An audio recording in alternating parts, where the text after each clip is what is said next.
All Hit Radio.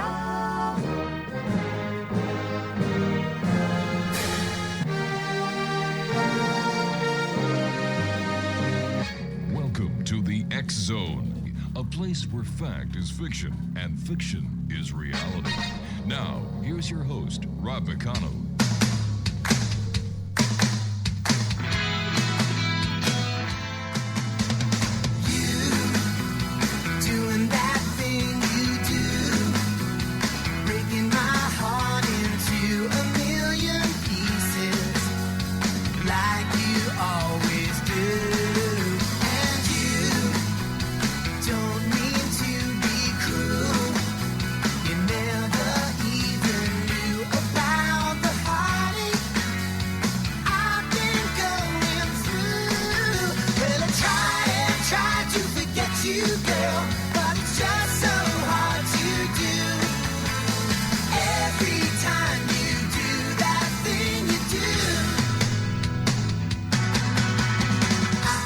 And good evening, one and all, and welcome back to the X Zone. I trust everyone had a great weekend.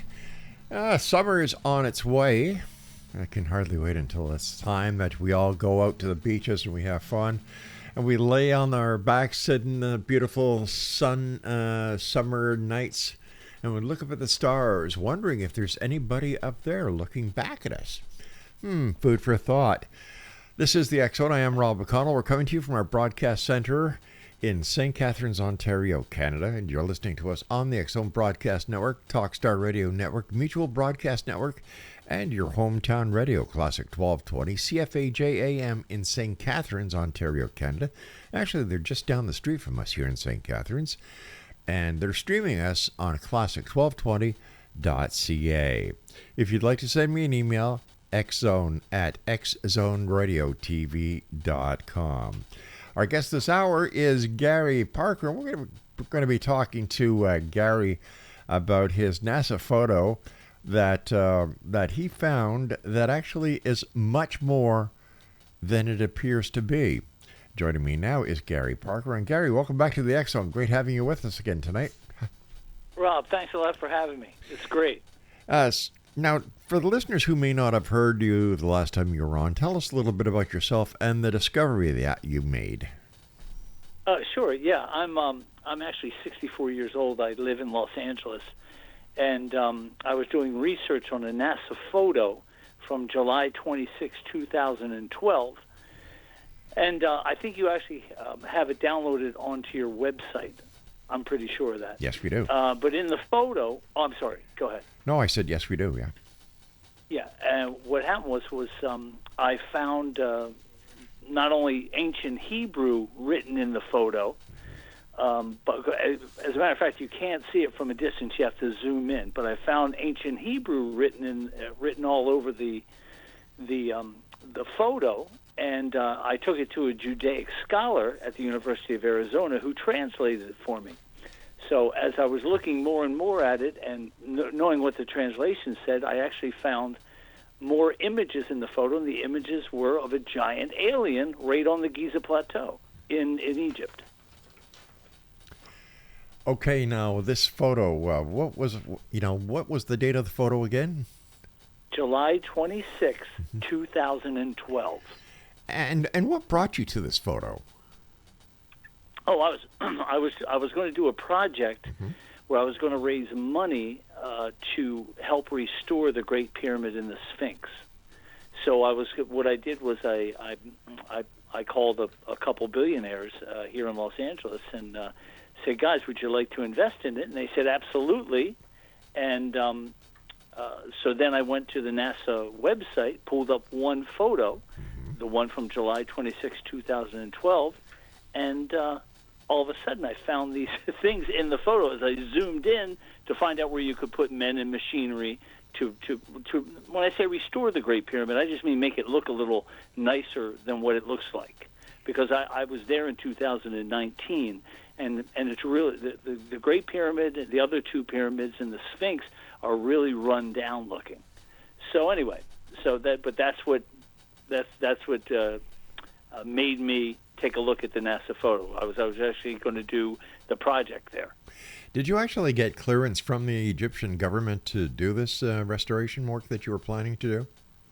No. What happened was after I found the stuff on the NASA photo with the ancient Hebrew and the other images of the aliens and stuff, I decided this was much more important than restoring the Great Pyramid and the Sphinx. What did the Egyptian officials say about what you found? As soon as I found the stuff, I emailed it over to a few of the scholars over there at the university in Egypt, and they said, we don't believe this, we don't want to look at it, we don't want to have anything to do with it. But prior to this correspondence that you had, once you had found the photo, had you been in contact with the Egyptian government to see if you could actually do what you were planning to do? No, what I did, though, is I did email them, and they said, if you have the money, we would be interested in talking about it. How much money? I said, great. Yeah. How much money did you raise? Oh, I didn't. No, the same day that I had contacted the billionaires to see if they would be interested, which they were. Right. The very same day is when I discovered the things in the NASA photo.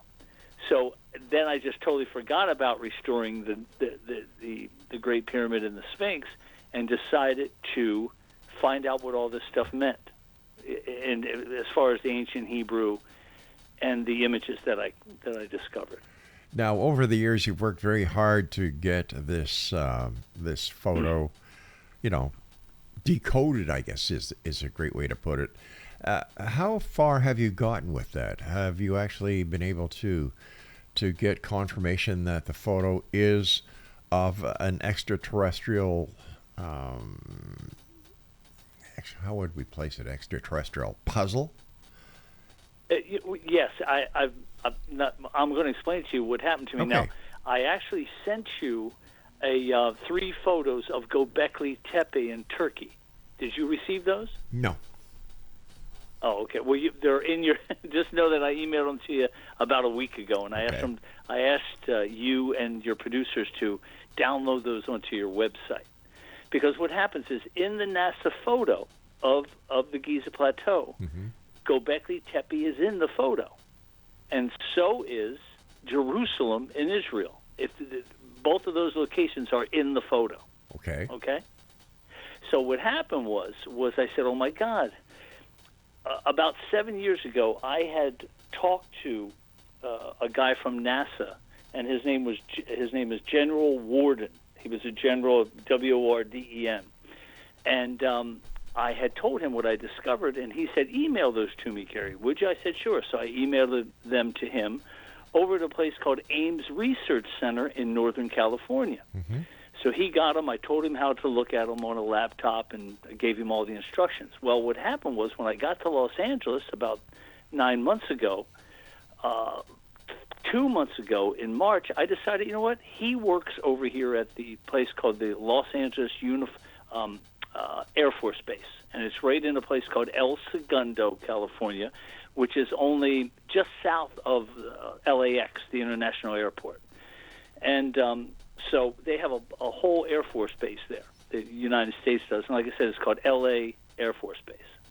So, and also the Space Command or the Space Force also has offices there. So I said, well, you know what? I'm going to call him. Hopefully I'll get his answer machine or whatever it is. So I Googled it. I Googled his number. I called him, and I left a message. I said, General Warden, I said, this is Gary Parker. We talked about 7 or 8 years ago about stuff I discovered in a NASA photo on the Giza Plateau in Egypt. And I said, I need to talk to you if you have time, blah, blah, blah. So I left the message, and that was on March the 5th. On March the 11th, I get a call from him. And he said, Gary, this is General Warden. I said, hey, General, how you been? We back and forth. Sure. He said, Gary, do you want to come to my office and talk to me? And I said, absolutely. I have a ton of things to show you, all that kind of stuff. So what happens is he says to me, you don't have to drive. I'll send a car to pick you up.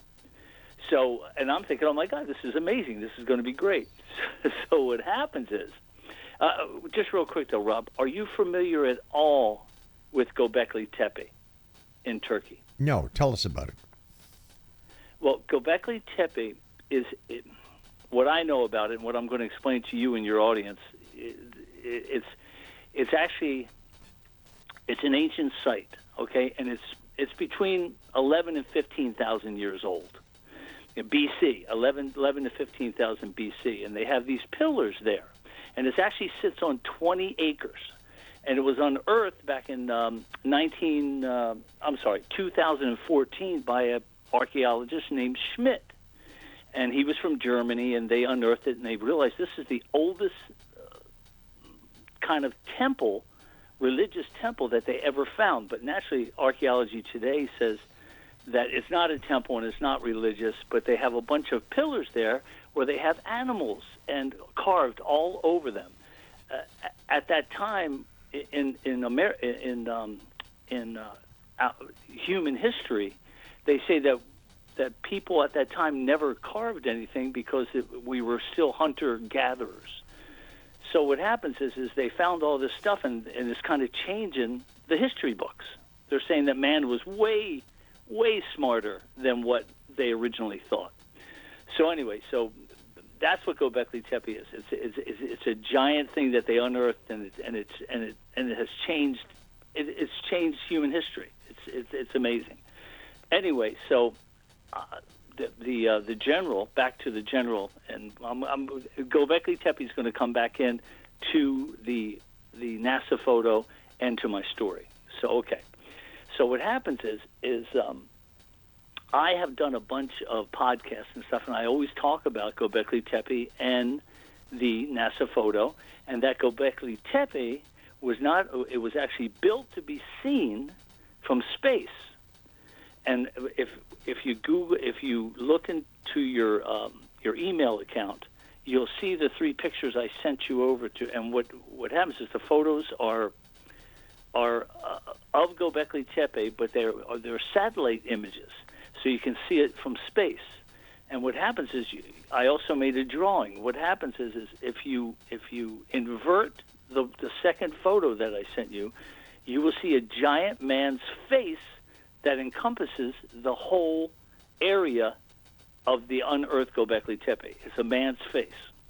So anyway, and what I've said on the other podcast is that, like I said, Göbekli Tepe was built to be seen from space. It was like an SOS, and it's also a transporter. Now, when I say transporter, what you see is they've not only have they uncovered the let me just say this too, that Göbekli Tepe is built with limestone. So all the carvings are in limestone, and the pillars that are within the Göbekli Tepe, they are like between 18 and 20 feet tall. All right, Gary, we're going to have to stop you there. I've got to take my commercial break. Please stand by. And Okay, Exo cool. Nation will be back with Gary Parker after this very, very short break. My name's Rob McConnell. This is the X Zone. You're listening to us on the Talkstar Radio Network, X Zone Broadcast Network, Mutual Broadcast Network, and on your hometown radio, Classic 1220 CFAJ here in St. Catharines, Ontario. And they're streaming us at classic1220.ca.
Welcome back, everyone. Gary Parker's our guest, and we're talking about this amazing NASA photo that Gary found. It seems to be encoded with a lot of special information, and over the years, Gary has been trying to get the picture decoded. He's brought it to scholars. He's brought it to people at NASA. And Gary, take us... all right, now we're in Turkey, I believe, at the Göbekli Heights. Göbekli Tepe. Right, okay. Göbekli Tepe, okay. So go on, continue. So anyway, so what happens is, like I said, on March 5th, I called the general over there at the Air Force Base, right, and it's only 7 miles from where I live. So it's very, very close. So I called him. I said, it's Gary Parker. I'm the guy who sent you the NASA photo about 7 years ago, and you got it and took a look at it, but you never called me back. I need to talk to you. Do you have time? A week goes by. So on March 11th, I get a call, and it's him. I don't know if it was him, but I think it was him because he said, Gary, this is General Warden over here at L.A. Air Force Base. And I said, yeah. I said, I want to get together with you. I want to show you everything else I discovered and what's going to happen, and I think you're going to find it really interesting. He said, okay. He said, can you come by today? I said, sure. He said, well, I'll send a car for you. And I said, well, do you know where I live? He said, yeah, I know where you live. So anyway, I said, okay. So an hour later, a car pulls up, a black SUV with government plates. I get in the car. We start driving towards El Segundo, which is south of me. And that's where the Air Force Base is. Right. And all of a sudden, and I really wasn't paying attention as they're driving. Maybe about 20 minutes later, I end up on a tarmac. Seriously, Rob, this is going to blow you away. Okay. I end up in a tarmac, and there is a black Learjet, 8-seat Learjet. And I said to the driver, I'm supposed to be meeting with General Warden. And they said, well, he's not here. You got to get on the plane. And we didn't go through any kind of customs or anything, or any kind of I didn't need an ID or anything like that. And I said, this is highly unusual, but what I have to tell him is highly unusual. So something tells me that this is still extremely exciting. And I said, he said, look, get on board the plane. This is what the driver said. We have all your information. Don't worry about it. You'll be at the location where the general is in about 2 hours. I said, oh, my God. So I get on board the plane. There's a runway right there. Like I said, I don't even know how they got onto this runway because I wasn't really paying attention. So I'm on the plane. It takes off. We fly for about 2 hours. And all of a sudden, it starts to descend. And like I said, and there's nobody else on the plane but me and the pilot. And he wouldn't even come out and talk with me or meet with me. They won't answer any questions. So I just figured this is pretty much one of the most exciting things that's ever happened to me in my life. So all of a sudden they land. It's completely dark. Other than I can tell we're in the middle of a desert, but I can also see 4 or 5 Quonset huts. Now, you got to remember, it's nighttime now, because when we left, it was 5 o'clock. So now it's 7 o'clock, and there's these Quonset huts with lights on and everything. And they say, go ahead into this room. So they put me into the one Quonset hut, and there's some people in there. And they say, you're Gary? I said, yeah, I'm Gary. I said, I'm supposed to meet with the General Warden. They said, well, he's not here, but we're the ones that are supposed to talk with you about what you found and everything you did. Come to find out, these people that I'm meeting, and they would never give me their last names. They would always introduce themselves with their first names.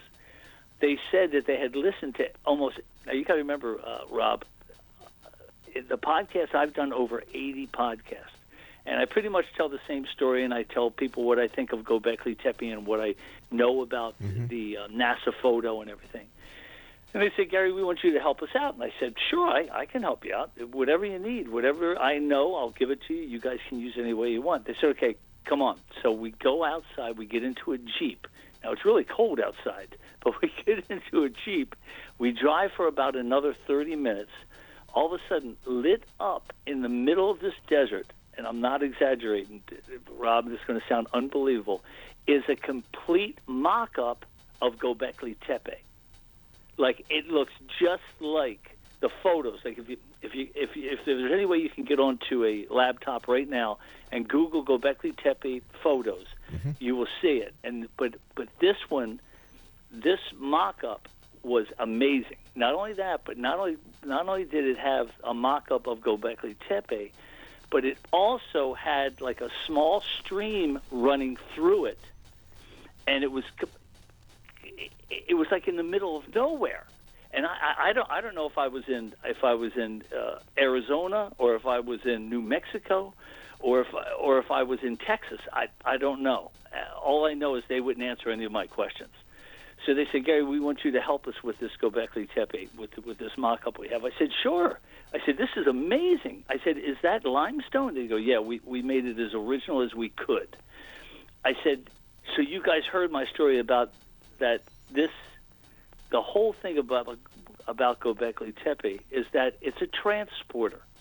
And when I say transporter, if you were familiar with Göbekli Tepe, you would see there's two giant pillars that are in the middle of Göbekli Tepe. What they do is they fill it with water. When I say fill it, only about to knee deep. So I'm 5'9", so the water would come up to my knees, and they had water in the thing.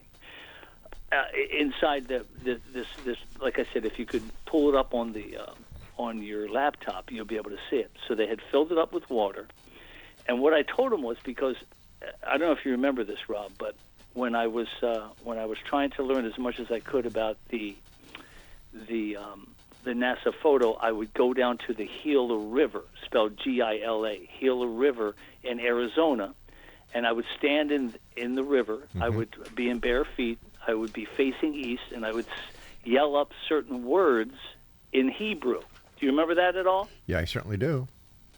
Yes. So what happened was I realized what they want me to do. They want me to stand in that water there at the mock-up of Göbekli Tepe and see if I can communicate with the giant alien that's in the NASA photo. And his name is E-L, okay? Yeah. And I told him, I said, hey, I have no problem with doing any of this. I said, but here's the deal. I said, guys, there is a chance that see, the thing is this, is I know that when I yell out really loud the words in Hebrew that I memorized in order to talk with L, what happens is it's a certain pitch, it's a certain frequency, and it's a certain vibration.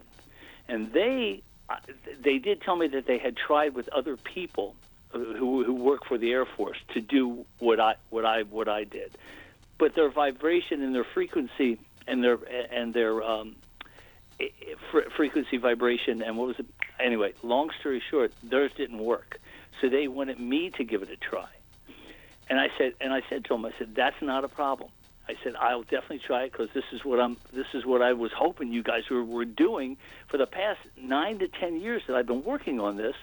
I had sent everything to NASA, to the U.S. Air Force, to everybody.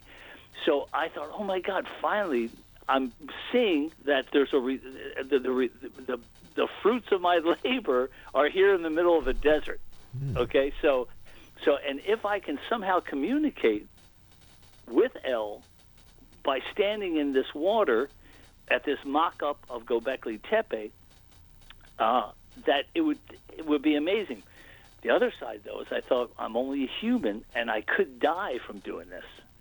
So I said to the guy who's in charge, I said, hey, look, I said, I should be compensated. If I come back, if I make a connection of some kind and I don't die, I think you guys should compensate me.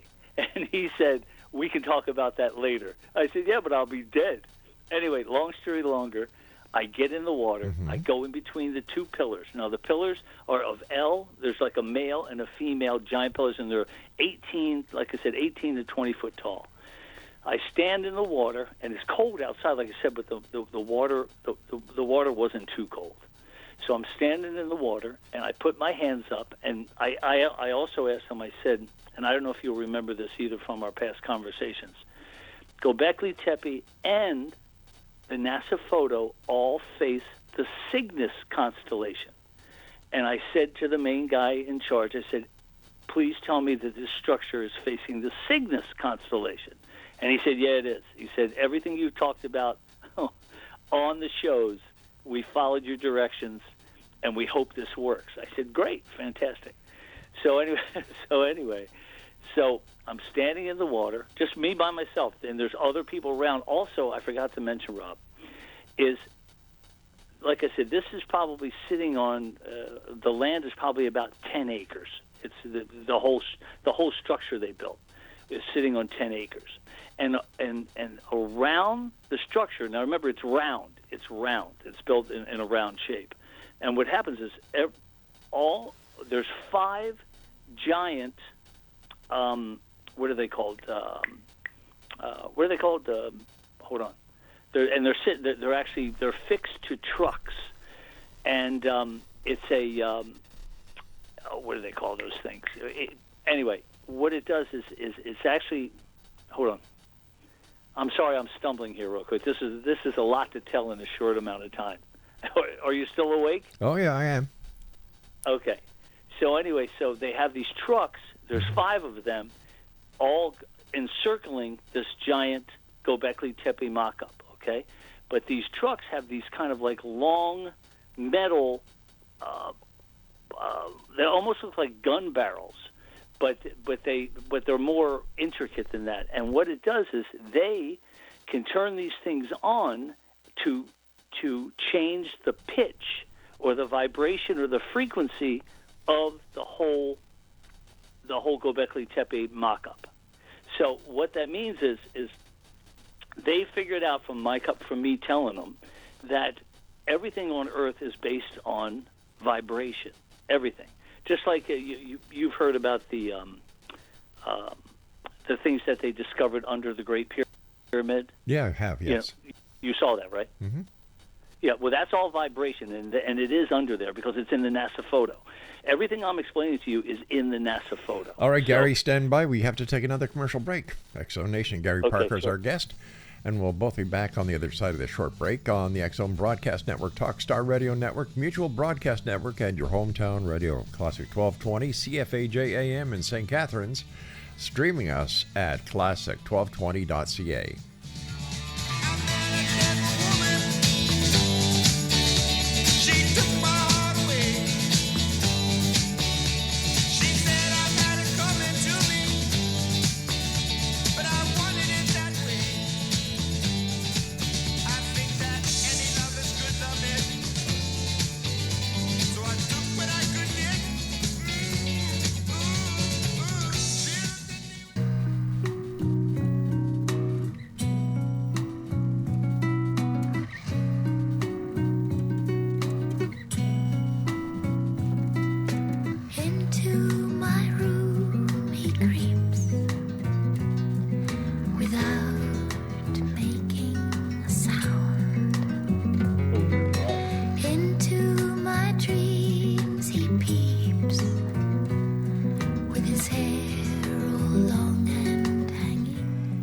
Welcome back, everyone. Gary Parker is our guest. We're talking about a NASA photo that has, as you've been listening, has brought Gary Parker into a very strange, almost like an Indiana Jones type movie, where we've got Gary, after 10 years, finally making contact with a general at NASA who sends a vehicle to pick Gary up, takes him to an airfield where there's a Learjet waiting, a black Learjet, and for 2 hours they are in the air. When they land, they're at another military area where there is an exact replica of the site in the site in Turkey that Gary believes, based on the research that he's done, has an ET connection. Now, Gary, is it safe to say that those 2 pillars create a stargate? Absolutely. Well, that's what I was going to tell you. That was the next thing I was going to tell you is what happened when I stood in there and said the exact same words that I said in the Gila River in Arizona, when I discovered this the NASA photo, and also spoke with many rabbis and many priests and also the Judaic scholar at the University of Arizona. Okay, so continue, please. All right. So anyway, so like I said, I'm standing in the water in between the not in between the two pillars, but in front of the two pillars. Now, like I said, Rob, if I wish you could pull up the photo of Göbekli Tepe, and you will see that in between. First of all, you'll see the circular site, and they, like I said, it was waterproof, so they fill it with water. Like I said, when they say fill it, not all the way to the top, they fill it up to about your knees. Because anyway, so what happens is I'm standing there and I put my hands up. We're facing east, facing the Cygnus constellation, and let me say this too. In the photos at Göbekli Tepe in Turkey, you can see there's a hole it's constructed. It's a hole in one of the stones, some of the limestone, and a lot of people call that the soul hole. They don't know why, but they said that's what it has to do with. Well, that's exactly what it has to do with. So what happens is I'm standing in there, and remember, too, the machines that I said with the 5 trucks that surrounded it all started to vibrate, like different vibrations. It was almost like I don't want to impersonate it, but it's really weird and interesting how they use that to change the frequency and vibration in the mock-up of Göbekli Tepe. So all of a sudden it starts to vibrate really hard. My feet, I could feel it. The whole earth was shaking. I put my hands up and I yell out. When I say yell out, it's more of a sing-songy thing that I say. And I have to repeat it 3 times. So, I'm not going to sing it to you, but it actually goes like this. L, Kadosh, Kadosh, Kadosh, Heineni, Heineni, Heineni, which is El, which is God or power. Right. And Kadosh, Kadosh, Kadosh is holy, holy, holy. And Heineni means take me, I'm here, take me. Can you see me? I'm here. So I do it in a sing-songy, very loud way, which also makes the place vibrate a little bit, the water and everything. And as I do this, on the 3rd time I do it, and you got to remember, too, there's people standing all around this, filming it. They have lights on. It's not just like me and one other guy. This is a whole production. So, and I could care less about anybody else because I'm having the time of my life because I'm thinking, oh, my God, this is going to be so exciting if I live. Okay? So all of a sudden, after the 3rd time I say it, not exaggerating, all of a sudden, a bright white light, like just a flash it's like blinding. All of a sudden, don't ask me how this happened, Rob. I don't know if you ever saw a movie called Stargate. Oh, sure. Did you ever see that movie? Okay. Yeah, many years ago. Remember when they stepped through the Stargate, they kind of turned into like molecules or whatever it was, and they started to ride. It almost looked like a roller coaster ride with all these lights going. Do you remember that? Yeah, vaguely. Well, yeah, and they actually ended up on the other side of the known universe in another pyramid. Do you remember that? Like I said, vaguely. Okay, anyway, what happens is the bright light, all of a sudden the bright light went, and all of a sudden I found myself, it was like I was flying through a tube of light, and I was going it seemed like for about 4 or 5 minutes, and all of a sudden I stopped. And when I say when I say stop, my body, I'm standing. All of a sudden, I stop, and I'm standing in front of. I'm like it's kind of like a deserty area, and I'm standing in front of this gigantic. Seriously, Rob, gigantic temple. Now I call it a temple, and that's what it is. But when I'm seeing it, the rocks or the it wasn't sandstone. This stuff was like it was like just giant boulders in the shape of a temple. And what happened was, as I'm standing there, and also when I'm standing there, when I was standing in the water, I was wearing shorts and a T-shirt, and like I said, it was freezing outside, but I really couldn't feel it when I started yelling out all the LLL, Kadosh, Kadosh, Kadosh, and all of a sudden I'm standing in front of this gigantic temple, like gateway, and in front of this gateway, and also, Rob, remember this. Everything I'm telling you, I can show you in the NASA photo. It's in the NASA photo.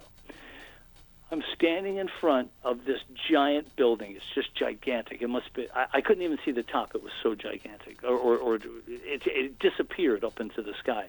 But what happened was there's these two beings. Now, when I say beings, they didn't have wings or anything like that, but they were between 10 and 12 foot tall. They were green. Seriously, they had human faces that were green, and they had black hair. And they had black marks on their face, on their face, like different marks on their face. Now, they kind of look like the Hulk a little bit, but they were way bigger than the Hulk. They were giant. And there was two of them side by side. And they look at me, and I look at them, and I say, guys, I said, my name's Gary Parker. I'm here to speak to Elle. And they... it was so unbelievable, but you got to remember, like I said, I had seen them, not particularly them, but people like them in the NASA photo. And they're easy to see. So it didn't surprise me at all. It surprised me that, number one, I went through the Stargate thing and ended up right in front of this giant temple. Now, the temple that I'm talking about is also in the NASA photo. Okay, I can show it to you. It's easy to see. But it's actually 8 miles tall and 15 miles long. It's gigantic. And what happens is they both look at me and in English say to me, "You're not supposed to be here." And I said, "Maybe I'm not, but, the Air Force built the Göbekli Tepe, and I used it."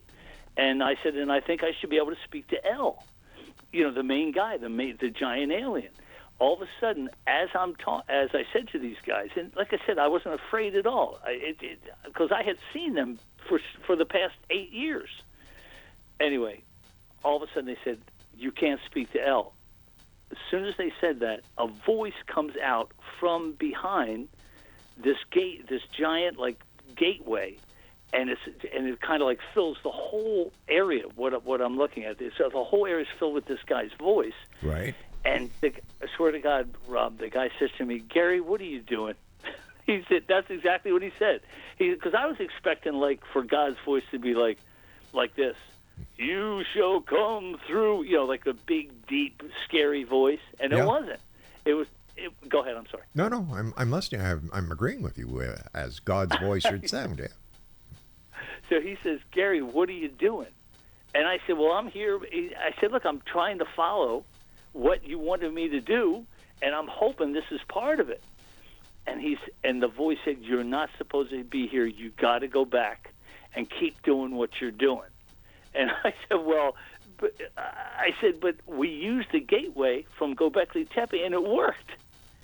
He said, "You got to remember, if it is God, which I'm 99.9% sure it is, the guy's busy enough. He doesn't need me hanging out there."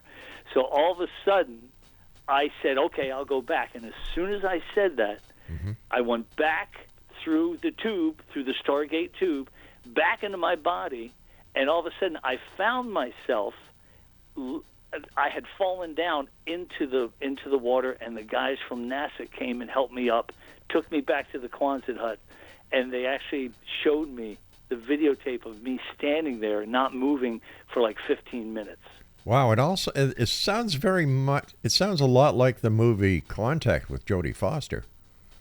Well, here's the thing. Oh. Yes, I know that movie, and that is kind of true. Other than she was in a metal capsule thing that man created. Mm-hmm. Yeah, remember? Well, yes, but you were also in a mock-up of this temple that man created, right?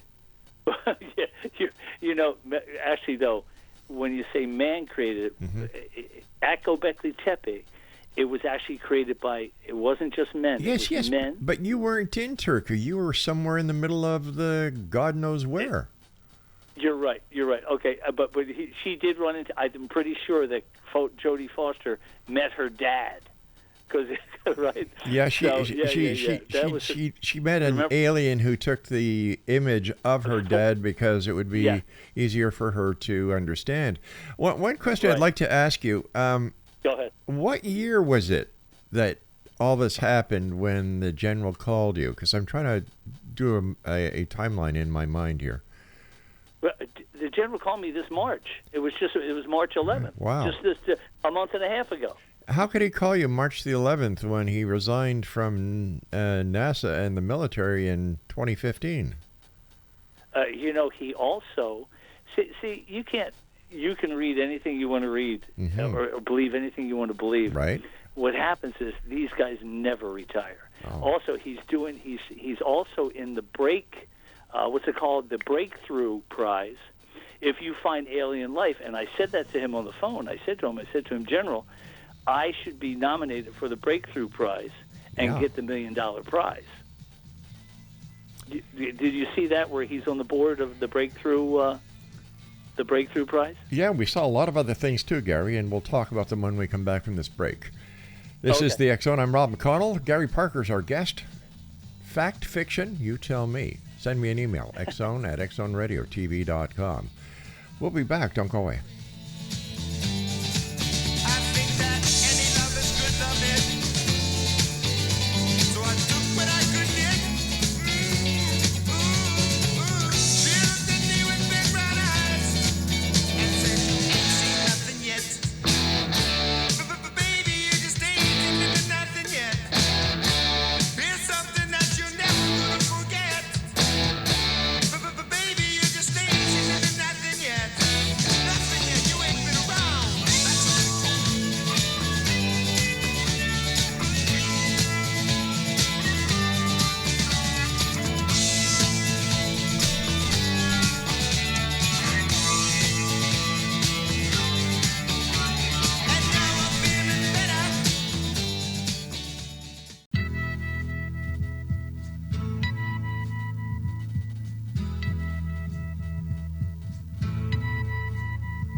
There's something happening here.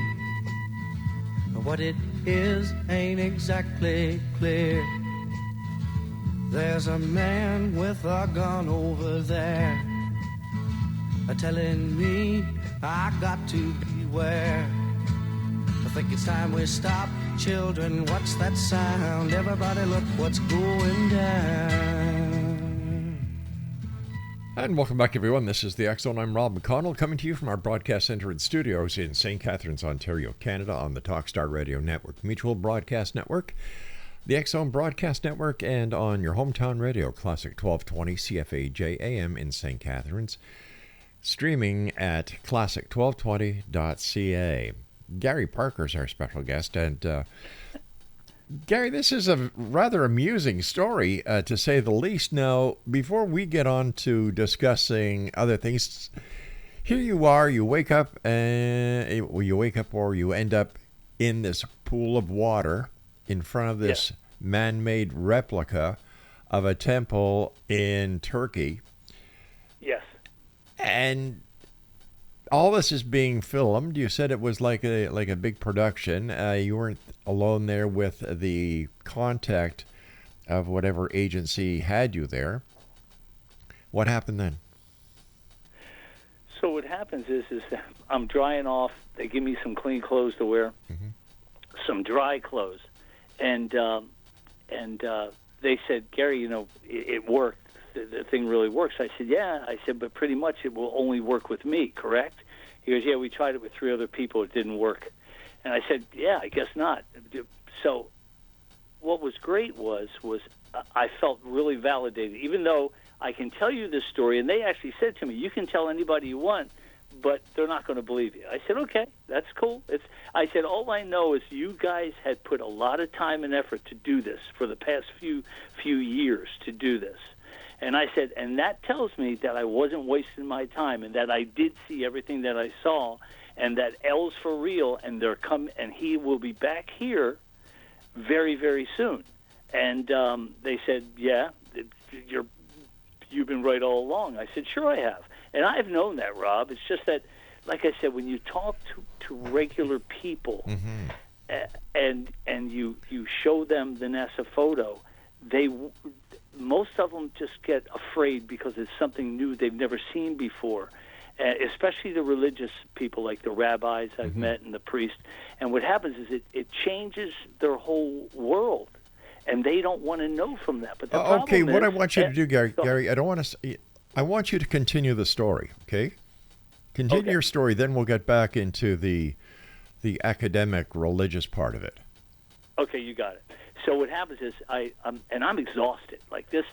So I figure if it was 2-hour trip and they picked me up at 4, 5, 6, 7, 8, 9, 10, 11, 12. I figured it must have been maybe because I wasn't wearing a watch or anything, because when I stand in the water and I yell out El, Kadosh, Kadosh, Kadosh, Hey Nani, Hey Nani, Hey Nani, when I yell that out, I can't be wearing any jewelry or anything like that. So why not? My watch wasn't around, but I asked one of the guys, "What time is it?"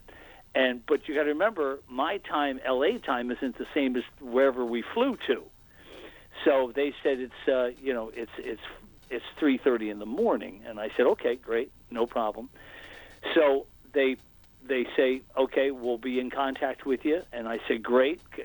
Get in touch with me, call me," and I give them. And actually, they have all my information from doing all the what do they call it? The podcasts. So everybody knows my information. So I said, "Get in touch with me. I want to know what happens." I said, "But Elle," and I told them, Elle had told me not to do this again. So I can never come back, and you can't use me for this again because I can't be pissing off the big guy. So anyway, and like I said, L, the giant alien, is in the NASA photo, and he's very easy to see. All right, Gary. Go ahead. Concentrate. Well, I'm sorry. Am I going off on a tangent? I apologize. Yeah, you are. I want to get back to. All right. One of the people said it was 3:00 in the morning. 3:30. Yeah, 3:30. Okay. And what happened from there? How did they get you home? Okay. From that, what they did was they said this guy's they're going to drive you in the Jeep back to the plane. You're going to go back to Los Angeles. We'll have the car drop you off at your house. I said, great. Not house, but condo. Sure. And that's exactly what happened. And when I was on the plane, I passed out. I was completely exhausted because, like I said, the thing that was so bright and stuff, my soul had left my body and gone through that hole, and that's what the bright light was. So that was the connection. So, but it was really that simple. Then I got home, and I think it was, I'm going to say 2, 3, 4, 5, 6. I was home about 7:00 in the morning. So, and I was exhausted. I slept for the whole day. So how long had you actually been away from your home, from the time they picked you up to the time they dropped you back off? 14 hours. 14 hours. So it was a 2-hour flight there, wherever there is, another 2 hours back. Exactly. Maybe, for all you know, they could have been just circling. That's it. And that is true. I don't know. Not only that, Rob, but also the general, who I thought was the general, I said to them, I was supposed to meet with General Warden. They said, no, he's not here. And I thought, well, then who called me? Because I don't know the general's voice. I spoke to him one time 7 years ago. So they said, don't worry about that. We'll be in contact. I said, okay. So it's all deniability. They can deny anything they want. The general wasn't never going to meet me. But I got to go over to wherever I went, and I got to do what I did, and hopefully it's going to be bringing mankind into the future, which I can't. I couldn't be happier. Okay, Gary, time is going by very fast here. One simple question. Do you have any proof that this really happened? No. So how do we know you're just not pulling our legs and seeking your 15 minutes of fame, trying to sell a movie idea? How do we know that? That's funny. No, here's the deal. I knew that just what the guy had told me at the Quonset hut when they gave me some dry clothes. He said, Gary, no one's going to believe you. I said, I've been hearing that for the past 10 years. And I said, now I know that NASA has built this. But, Gary... Now I know you pay attention to me. Gary, so eventually, Gary, what's going to happen is... Oh, go ahead. I'm sorry. Once again, can you prove any of this? No. Can't prove any of it. So why do you think this happened to you. Have you received any compensation for your work with these government agencies? No, not yet. Do you really think you will? No, but no, I don't. You know, but Rob, it doesn't. That doesn't matter to me. What matters to me is number one, I got to tell the story on your show. Hopefully, somebody will believe me, and I know personally, I know that things are moving forward. So everything is moving forward. Okay, Gary, but once again, you've incorporated two movies that I'm aware of, Stargate and Contact. And Sure. what were you doing, Gary, as a profession before you started in this investigation into this photo? Screenwriter. Ta-da! No, I'm not writing a screenplay. How do we know I'm not that, Gary? writing Gary, something. how do we know that? It sounds so far-fetched that it seems like I it would be know. the perfect pitch and plot for a movie. Does it really? I don't Yeah. see it, but Oh, come maybe, on, and Gary. maybe if Gary, come on. Stop pulling my leg. Come on. I'm dead serious, Rob. Come I'm on. dead serious. It's a wonderful story plot. If you would have told me that you were a construction worker on a highway or working as oh my God, even a baker, and all this happened to you, it would lend a lot more credibility than the story you're pitching, especially since you were a screenwriter. What I would like you to do, and I totally understand what you're saying, which is fine, but if you would, please take some time, whenever you have some free time, and Google Göbekli Tepe and learn about it. We have. You will see what I'm talking about. We already have. We have the photos. We've done extensive research on it. We've also researched Brigadier General Peter Warden. He was born on October 21st, 1949. He went to the University of Michigan, the University of Arizona. He's known for being the chairman of the Breakthrough Prize Foundation, former director of the NASA Ames Research Center. Exactly. His scientific career was astrophysics in the U.S. Air Force as a general, and his thesis is on solar and super granulation. We know. He's good. He's really smart, and he has his fingers in a lot of different pies. He's not retired. Trust me. Guys like that. Wait never a get second. retired. Wait a second, Gary. You say trust me, right? You're giving You're giving all this information, but you can't prove anything. I know. But it So will come out. It will come out. how do you say trust me? Especially when anybody who is into sci-fi movies can see at least two movies in this entire storyline. And here's the icing on the cake. Your profession is screenwriter. Yeah. So how do you expect people to say, "I'll trust you, Gary"? This really happened to you. Just give it a little time. When it all comes out, you'll say, "Oh my God, Gary was telling the truth." When do you think this will happen? I'm hoping it will come out in the next 3 to 4 years. That's what I'm hoping. So, and it probably will. This sounds like a typical end of the world prophecy that The world will never end. Mankind and the world will never end. There's no end of the world. The end of the world as we know it. Mm-hmm. Yes, for sure. Okay, you've got a minute before I have to say so long. What are your final thoughts that you'd like to share with the X-Zone Nation tonight? Well, first of all, Rob, I'd like to thank you for giving me a chance to, even if you don't believe me, it's okay, it's fine, for giving me a chance to tell this story. And it is crazy. And if someone told me the story, I would say exactly what you said. But knowing what I know, I would listen to them, because of what I've been through. But I couldn't thank you any more than I thank you. You've been great, and I appreciate you because you do have an open mind, even though you think I'm making it up. But it will all come out in the wash. I hope it does, Go Gary. And I must tell you something. I'll be one of the first people to buy tickets to the movie when it comes out. There won't be any movie written by me, believe me. One never knows, Gary. One never knows. Thanks very much for joining us. Take care, buddy. All right, X-Zone Nation, I'll be back on the other side of this short break as hour number 2 of the X-Zone will start right now, because you're listening to the X-Zone on the Talkstar Radio Network, Mutual Broadcast Network, and the X-Zone Broadcast Network, streaming live around the world on classic1220.ca. Gary Parker's his name. The story, he's going to make one hell of a great movie. I'm going to be sure to watch this one. I'll tell you something. It's just like, you know, people talk about the moon conspiracy. And then you say, well, wait a minute. Capricorn 1, James Brolin. And who else was in there? A.J. Simpson. Oh, don't say O.J. Simpson. Yeah, O.J. Simpson was in it. Yeah. We'll be back on the other side. Don't go away. So much resistance from behind. Every time we stop, hey, what's that sound? Everybody look what's going down.